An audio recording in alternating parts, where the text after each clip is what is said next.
Hello friends, welcome back to my channel. जब भी हमें कुछ ज्यादा मेहनत वाला खाना नहीं बनाना होता है तो आप इस तरीके से कंफर्ट मेनू बनाकर खा सकते हैं। इसमें है जीरा राइस और साथ ही साथ आज हम बनाएंगे टेस्टी दाल पालक। और जब भी हमें चपाती या भाजी खाने का ना मन करे तो आप इस तरीके से सिंपल से फूड बनाकर खा सकते हैं। ये बनाने में भी बहुत ही आसान है और खाने में तो एकदम लाजवाब लगता है। तो चलिए अब इस रेसिपी को शुरू करते हैं। तो सबसे पहले हम बनाते हैं दाल पालक। तो इसके लिए यहाँ पे हमने लिया है आधा कप तूर दाल। तो इसे मैंने एक बाउल में ट्रांसफर कर लिया है। तो यहाँ पे मैंने दाल पालक सिर्फ तूर दाल से बनाया है। आप चाहे तो इसमें मिक्स दाल का भी यूज कर सकते हैं, नहीं तो आप चाहे तो तूर दाल की जगह मूंग दाल का भी इस्तेमाल कर सकते हैं। अब क्या करते हैं ना कि इसमें हम पानी डाल देते हैं। तो यहाँ पे मैंने पूरा 1 गिलास पानी डाल दिया है और इसे हम 1 से 2 बार अच्छे से वॉश कर लेते हैं ताकि इसमें जो भी डस्ट और इम्प्योरिटीज रहेगा वो पूरी तरीके से निकल जाएगा। अब क्या करते हैं ना, इसका पानी पूरा फेंक देते हैं। तो ये देखिए यहाँ पे मैंने दाल को अच्छे से वॉश कर लिया है। तो अब हम इसे प्रेशर कुकर में डाल देते हैं। तो यहाँ पे मैंने एक प्रेशर कुकर लिया है और इसमें हम ये वॉश किया हुआ दाल को डाल देते हैं। अब इसमें हम डाल देते हैं 1 गिलास पानी, या फिर ऐसा मान के चलो जितना हमने दाल लिया है उससे यहाँ पे हमें 3 गुना पानी डाल देना है। और इसी के साथ इसमें हम डाल देते हैं 1/4 चम्मच इतना हल्दी पाउडर, 1 छोटी चम्मच इतना तेल डाल देते हैं। तो यहाँ पे मैंने नमक का इस्तेमाल नहीं किया है और तेल और हल्दी पाउडर डालने से दाल जल्दी पक जाती है और साथ ही साथ इसमें एक बढ़िया सा टेस्ट भी आ जाता है। और प्रेशर कुकर का ढक्कन अच्छे से लगा के इसे मीडियम फ्लेम पे 3 सीटी आने तक पका लेते हैं। यहाँ पे कुकर होता है तब तक हम अगली चीजें देख लेते हैं। तो यहाँ पे मैंने लिया है 1 टमाटर। तो यहाँ पे मैंने इसे बारीक चॉप कर लिया है। साथ में ही लिया है 1 प्याज, इसे भी मैंने बारीक चॉप कर लिया है। तो दोनों यहाँ पे हमें बराबर क्वांटिटी रखना है। और साथ में ही लिया है 1 चम्मच बारीक कटा हुआ अदरक और 1 चम्मच बारीक कटा हुआ लहसुन लिया है। तो हमें यहाँ पे अदरक और लहसुन को थोड़ा सा ज्यादा इस्तेमाल कर लेना है, इससे दाल पालक में बहुत ही बढ़िया टेस्ट आ जाता है। और ये देखिए यहाँ पे मैंने लिया है 2 कप बारीक कटा हुआ पालक। तो सबसे पहले यहाँ पे मैंने 1 जूड़ी पालक की लिया था, उसे अच्छे से साफ करके वॉश करके उसे यहाँ पे मैंने बारीक कट कर लिया है। तो यहाँ पे ये बराबर 2 कप है। तो हम इसे साइड में रख देते हैं और अब चलते हैं अगले प्रोसेस में। तो यहाँ पे 3 सीटी हो जाने के बाद मैंने गैस को बंद कर दिया है और यहाँ पे आप देख सकते हैं कि प्रेशर कुकर का वापी पूरी तरीके से निकल चुका है। तो हम यहाँ पे इसे सावधानी से निकाल देते हैं। तो ये देखिए यहाँ पे हमारा जो दाल है एकदम परफेक्टली कुक हो चुका है। तो हम इसे अच्छे से मिक्स कर लेते हैं। तो यहाँ पे आप देख सकते हैं कि दाल इतना परफेक्टली कुक हो चुका है कि हम इसे मिक्स करते समय ही अच्छे से स्मैश हो रहा है। तो इसी तरीके से हमें यहाँ पे दाल को अच्छे से कुक कर लेना है। दाल की क्वालिटी अलग होती है, तो यहाँ पे अगर दाल नहीं पकाए तो आप यहाँ पे जितना सीटी आप रेगुलर लेते हैं आप उतना सीटी यहाँ पे लगाकर इस तरीके से दाल आपको बनाकर तैयार कर लेना है। तो यहाँ पे ये दाल परफेक्टली बनकर तैयार है। तो हम इसे साइड में रख देते हैं और अब चलते हैं दाल पालक बनाने के प्रोसेस में। टेस्टी दाल पालक बनाने के लिए यहाँ पे मैंने कढ़ाई लिया है। कढ़ाई को अच्छे से गर्म कर लेते हैं मीडियम फ्लेम पे। जैसे ही यहाँ पे कढ़ाई अच्छे से गर्म हो जाता है तो इसमें हम डाल देते हैं 3 से 4 बड़े चम्मच तेल। तो हमें यहाँ पे तेल का ज्यादा इस्तेमाल नहीं करना है। तो तेल को भी हम अच्छे से गर्म कर लेते हैं। तेल गर्म होते ही इसमें हम डाल देते हैं आधी छोटी चम्मच जीरा, इसे हम थोड़ा सा क्रैकल कर लेते हैं। तो अब इसके बाद इसमें हम डाल देते हैं अदरक और लहसुन। तो यहाँ पे हमें ये दोनों को डाल देना है। दाल पालक में अगर अदरक और लहसुन थोड़ा सा ज्यादा डाल देते हैं तो इसका टेस्ट और फ्लेवर बहुत ही बढ़िया आ जाता है। तो हम इसे अच्छे से मिक्स कर लेते हैं और इसे हमें कुछ सेकंड के लिए फ्राई कर लेना है, या फिर तब तक फ्राई करें जब तक अदरक और लहसुन का कच्चापन पूरी तरीके से निकल जाए और ये दिखने में थोड़ा सा गोल्डन ब्राउनिश दिखे। तो हमें यहाँ पे फ्लेम को मीडियम ही रखना है। तो ये देखिए यहाँ पे अदरक और लहसुन बढ़िया सा फ्राई हो चुका है और इसका कलर भी गोल्डन ब्राउन कलर हो चुका है। अब इसके बाद इसमें हम डाल देते हैं बारीक कटा हुआ प्याज। अगर आप प्याज नहीं खाते तो आप इसे स्किप भी कर सकते हैं, लेकिन अगर आप इसमें प्याज डालते हैं तो प्याज से एक बढ़िया सा टेक्सचर भी आ जाता है और साथ ही साथ इससे एक बढ़िया सा टेस्ट भी आ जाता है। तो इसलिए यहाँ पे हमें प्याज और टोमेटो का बराबर मात्रा में इस्तेमाल कर लेना है, मतलब इक्वल क्वांटिटी में इसका इस्तेमाल कर लेना है। तो हम इसे अच्छे से मिक्स कर लेते हैं और हमें यहाँ पे प्याज को 2 से 3 मिनट तक अच्छे से पका लेना है, या फिर तब तक पकाए जब तक जो प्याज है दिखने में थोड़ा सा सॉफ्ट हो जाए और इसका कलर भी थोड़ा सा बढ़िया सा ब्राउनिश कलर दिखे। तो जैसे ही यहाँ पे 2 से 3 मिनट हो जाता है तो यहाँ पे आप देख सकते हैं कि जो प्याज है वो बढ़िया सा ब्राउन कलर हो चुका है और साथ ही दिखने में सॉफ्ट भी बन चुका है। तो हमें इसे इतना ही पका लेना है क्योंकि ये टमाटर के साथ हम इसे और भी पका लेते हैं। अब इसमें हम डाल देते हैं बारीक कटा हुआ टमाटर। और जब भी हम टमाटर का इस्तेमाल कर लेते हैं तो इसमें हम डाल देते हैं थोड़ा सा नमक। नमक डालने से क्या होता है ना कि जो टमाटर है वो जल्दी गल जाते हैं, यानी जल्दी सॉफ्ट बन जाते हैं। तो हमें इसमें थोड़ा सा नमक डाल देना है, करीबन आधी छोटी चम्मच इतना। अब हम यहाँ पे टमाटर और नमक को भी अच्छे से मिक्स कर लेते हैं और इसे भी हमें यहाँ पे 2 से 3 मिनट तक पका लेना है, या फिर तब तक पकाए जब तक जो टमाटर है वो अच्छे से सॉफ्ट बन जाए। याद रहे कि हमें यहाँ पे मीडियम फ्लेम ही रखना है और इसे बीच बीच में चलाते हुए पका लेना है, नहीं तो ये नीचे से जल सकता है।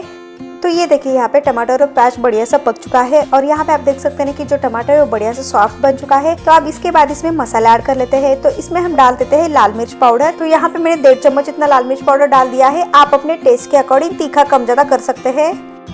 और साथ में ही डाल देते हैं 1/4 चम्मच इतना हल्दी पाउडर। याद रहे कि हमने दाल पकते हुए भी थोड़ा सा हल्दी पाउडर डाल दिया था, तो इसलिए यहाँ पे मैंने थोड़ा सा ही हल्दी पाउडर डाल दिया है। अब इन दोनों मसालों को अच्छे से मिक्स कर लेते हैं। तो यहाँ पे हमारे ये मसाला परफेक्टली बन चुका है और इसका कलर भी बढ़िया सा दिखने लगा है। तो अब इसमें हम डाल देते हैं बारीक कटा हुआ पालक।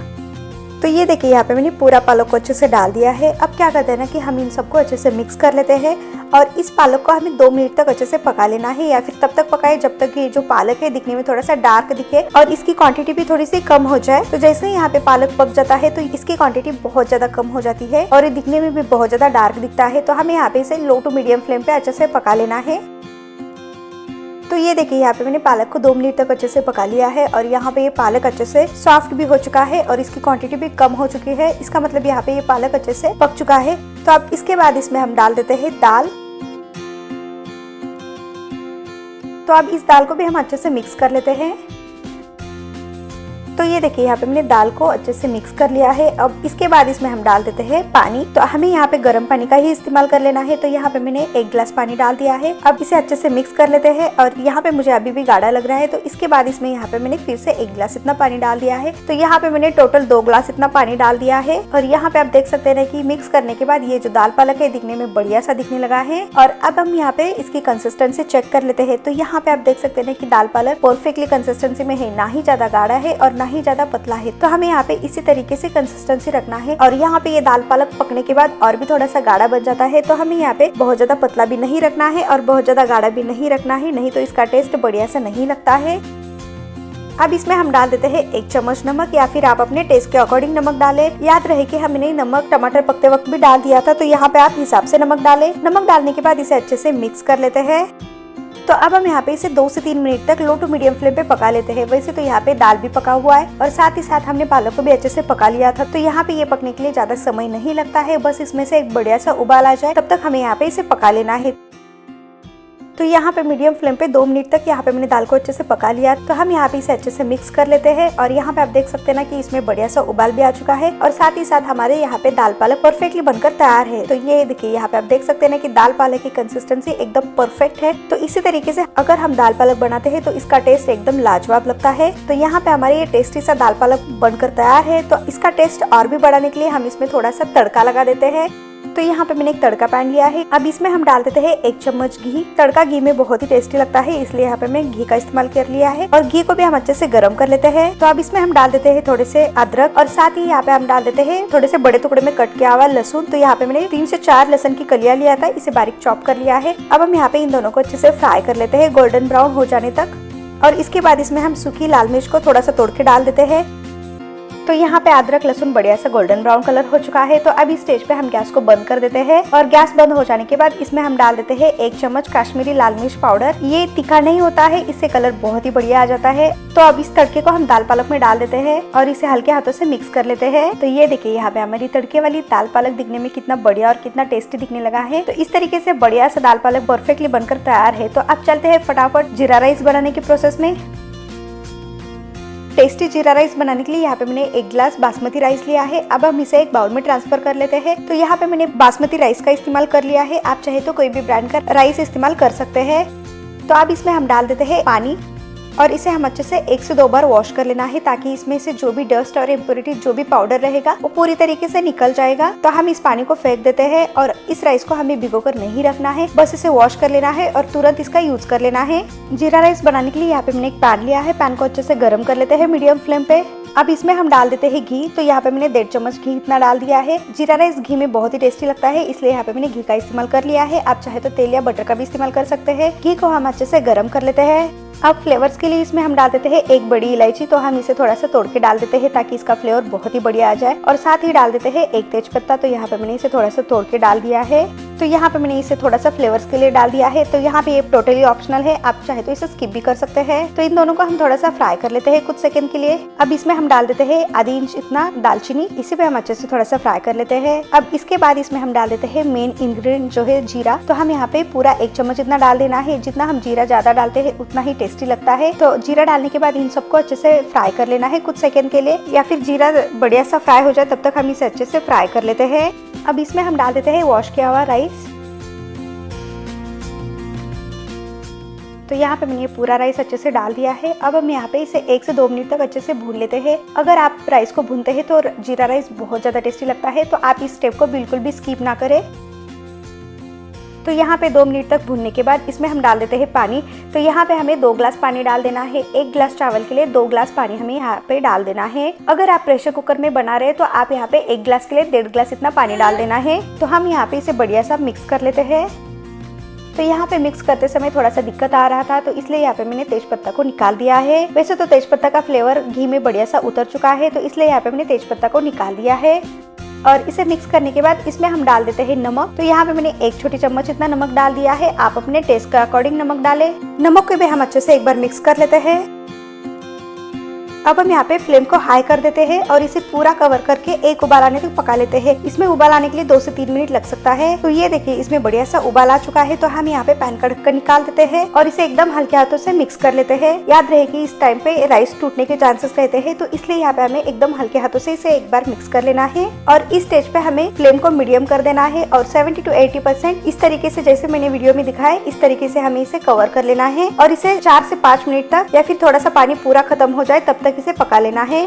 तो यहाँ पे 6 मिनट हो चुका है। तो हम यहाँ पे पैन का ढक्कन निकाल देते हैं। तो इस स्टेज पे हम पानी का लेवल चेक कर लेते हैं। तो यहाँ पे मैंने एक नाइफ लिया है और इसे हम सेंटर में डिप करके देख लेते हैं। तो यहाँ पे आप देख सकते हैं ना कि एकदम थोड़ा सा नीचे पानी दिख रहा है। तो आप क्या करना है ना कि इसे और थोड़ा सा पका लेना है, क्योंकि नीचे थोड़ा सा पानी दिख रहा है। तो यहाँ पे मैंने इसे एकदम हल्के हाथों से मिक्स कर लिया है। तो आप इस स्टेज पे हमें गैस को एकदम लो कर देना है और इसे पूरा ढक के 3 से 4 मिनट तक अच्छे से पका लेना है।